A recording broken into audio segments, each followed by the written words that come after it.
So once in a while, I get questions like, "Hey, why do you play Dungeons and Dragons? Why do you play role playing games? Why video games? Why?"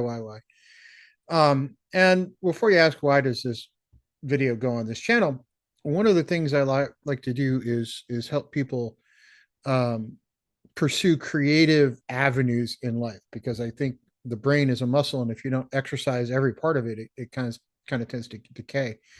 And anything that's repetitious in life is mind numbing, right? We don't like doing repetitious things. We like doing new things and creative things and learning things and experiencing things. And as a member of Gen X, we've heard our whole life from the generation that came before us, just wait longer, not your turn, retrain, do this, do that. And we've kind of been kept in positions that at our age now, clearly shouldn't be in because the boomer generation still hasn't really retired. They're still clinging to power. There's never been a Gen X president. It's always been baby boomers are back. Even Obama was a baby boomer. Now, I'm not trying to talk about politics. I'm just saying, hey, why does Dungeons and Dragons and why do role playing games matter? And the answer to that is, I think, to help us with those creative pursuits and help us with that frustration of not being able to find other ways to exercise the creative centers of our brain, which we should be able to do. That's what humans are for, is creativity. We're good at that. And now we face a position in sort of interesting spot in history in which AI and automation are getting much, much cheaper, and the need for nearly as many people to work is going to go away if it hasn't already. Still kind of clinging on in a few ways. The trouble is economically, how do you deal with it? Well, that's a problem that I can't really answer. But what I can do is tell you that the next generation of jobs that will be highly sought after, in my opinion, will be those that are more creative in nature because there'll be an automated version of everything else. And that creativity becomes more important. And one of the ways that a lot of Gen Xers and even some younger now people have fulfilled that creative part in your head is by playing role playing games, whether it's Dungeons and Dragons or one of the others. I've got others that are based on things like Fallout, and there's all kinds of them out there. You just take your pick. Some sci-fi based, some not. You've got Star Frontiers. You've got some that are Star Trek, Star Wars oriented. It doesn't matter. But the name of it is, or the idea behind it is, you get to do something creative with your friends, and whether it's a joint story or trying to problem solve or whatever it is that's involved in playing that game, you get the chance to do that. And we don't. It's almost a unique experience in that. Now, the industry and why I think the industry really needs some help is there's sort of two versions of RPGs available. There's Wizards of the Coast, which controls Dungeons and Dragons, and everybody else. These are the big guys, right? And then there's all these little players who have not really found a way to become medium to large size players. There's some that have gotten bigger, but compared to these guys, there's just nobody else in the room. I mean, they're not even the 800-pound gorilla. They're the 8,000-pound gorilla with a couple of goldfish kind of swimming around the outside. So the industry itself, I think, uh, has an issue in that the players, even the players themselves, kind of become bifurcated. There's different camps. There's grognards, and if you haven't played, you've got this problem of, you see it online. You're like, what's a grognard? What's OD&D? What's AD&D? What's this? What's that? And part of the problem is you get people who are very opinionated because, man, this goes back to my childhood and I want it this way. And if you're not playing it this way, you're wrong. Everybody has an opinion on it. And there's very few times when the industry kind of becomes united. And there was one a couple of years ago when Hasbro changed something in the way it dealt with licensing, where the entire community seemingly united against Hasbro, and they quickly changed their mind. And I think that was a good thing, but it shows you what happens when the industry, when the fan base is speaking with one mind instead of sniping at each other. And what I see more and more is the fan base sniping at each other, and the fan base needs to kind of knock that off because the more you do that, the more, Hasbro's not going to listen, or the way Wizards of the Coast is not really going to care, or the way any other game developer, if I'm trying to start a game company and I see all these arguments and fiefdoms, and I'm a serious investor and I want to go, hey, I'm going to put money into this.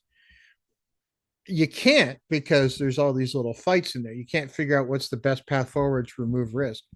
And before somebody comes at me and says, yeah, but what about Kickstarter? Kickstarter is not a long term business strategy. It's a way to kind of put one book out and then kind of hope your Kickstarter goes good for the next one. And the number of Kickstarters out there where people have been waiting for a year and a half for the product and may never get it is growing. So if the fan base doesn't really kind of get it together and say, hey, look, live and let live. I play one way, you play another, and both of those are perfectly valid and fine. Um, I think it's going to continue to be these guys get to do anything they want and nobody else really exists. Um, and I hope that at some point the fan base does kind of get together and say, hey, or at least I don't, you don't have to get together. We don't have to hold hands and be, but at least kind of learn to live and let live, right? If I'm going to play first edition and you play fifth edition, that's great. You have fun, I'll have fun, we'll all have fun. It's a good thing. If you don't like fifth edition, that's great, but why ridicule people that do? And I see a lot of that in the fan base. Um, or five and a half feet or whatever the new update. You take your pick. Um, it but I think if we don't all kind of get it together and sort of at least decide that it's okay for other people to have a different opinion, things are not going to change. You're going to continue to have little tiny companies that sort of put a product out. You're going to continue to have these guys that go off in whatever direction they feel the corporate spreadsheet tells them they should go off in, and you're going to have sort of nothing else in the middle. Um, and I think it's unfortunate that we've gotten to that point, because Dungeons and Dragons is one of those few things, or role playing games in general, is one of those few things where you really can exercise your creative part of your brain if you're not somebody who, unless you're somebody who's good at art, or unless you're somebody who's good at playing piano, or unless you're good at somebody who has some other creative aspect of things that they do. There's not a lot of other ways to really exercise that I can think of. But I think this one is one that just about anybody can sit down and play and enjoy. You just got to find the right table and the right group of people to sit down and enjoy it with. Um, and if you wonder why, me with a PhD and, startup companies and everything else that I do, kids, why I do this at least 1 or 2 days a week, it's because one, it helps me get that break from reality. It helps me get that break from the daily grind and go do something else.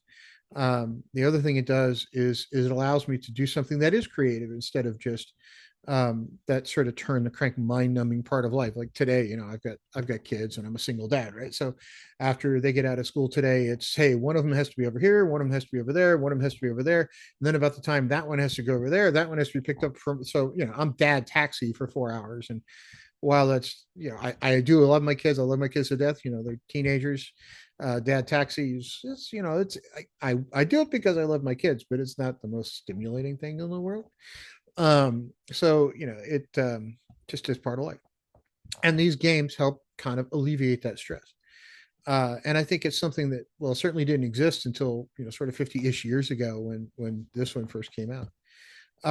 So I hope that the industry continues to grow. I hope the industry continues to thrive. I hope it gets bigger, and I hope these guys someday have another one that pops out and says, "Hey, I'm as big as you are, and if not bigger." And Hasbro um, has to come back and say, "Oh my gosh, we have competition now. What do we do?" Because right now they really don't have any competition. They're the big kids there.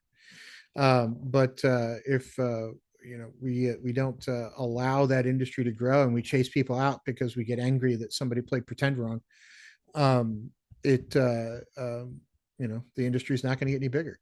So what's the point to this video? Well, the point of this video is two things. Number one, if you haven't ever played a role playing game, give it a shot. And if you want to find a table, reach out to me. I'll be happy to try to help you. Or your local game store is probably a better bet if you have a local game store.